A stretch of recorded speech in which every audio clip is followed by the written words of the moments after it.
Una nuova offensiva è in preparazione dietro le quinte del Napoli. E il nome di cui si tratta è noto a tutti i tifosi della Serie A. Siamo tornati con un altro aggiornamento elettrizzante sul mercato napoletano. E il ritmo degli acquisti non si ferma. Se tifi con il cuore per il Napoli, metti subito il tuo like, iscriviti al canale e attiva il campanellino. Perché quello che sta per arrivare potrebbe essere il 7° acquisto clamoroso del club in questa finestra di mercato. Sì, dopo nomi importanti come De Bruyne, Marianucci, Noah Lang, Lucca, Beukema e Milinkovic-Savic.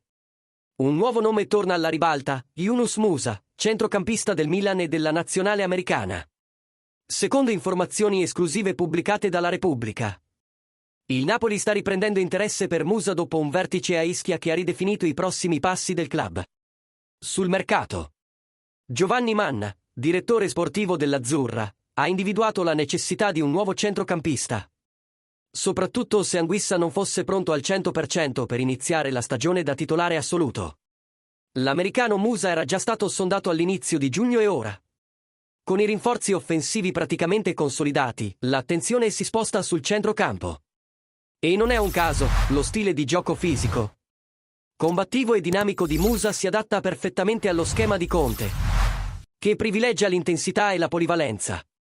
Tuttavia, non sarà un compito semplice. Il Milan considera ancora Musa una risorsa strategica, anche se il giocatore non è stato titolare in tutte le partite della scorsa stagione.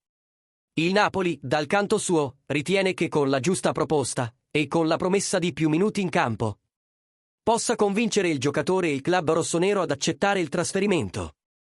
L'idea della dirigenza napoletana è chiara: completare la rosa con un giocatore affidabile per il ruolo di centrocampista, che sia in grado di marcare con forza, giocare con qualità e avere ancora fiato per seguire le avanzate offensive. Tutte caratteristiche che Musa ha già dimostrato in diverse partite sia in Serie A che con la nazionale degli Stati Uniti. Ora vogliamo sapere la tua opinione, fedele tifoso del Napoli. Cerchio Blu credi che Yunus Musa possa essere il tassello mancante per completare il centrocampo di Antonio Conte? Sarebbe il nome ideale per diventare il 7° acquisto di questo mercato da sogno? O hai in mente un altro nome che sarebbe più adatto? Commenta qui sotto. Lascia la tua opinione e, naturalmente, manda quel super grazie se vuoi vedere il Napoli sempre più forte e competitivo. Insieme verso la vetta dell'Europa.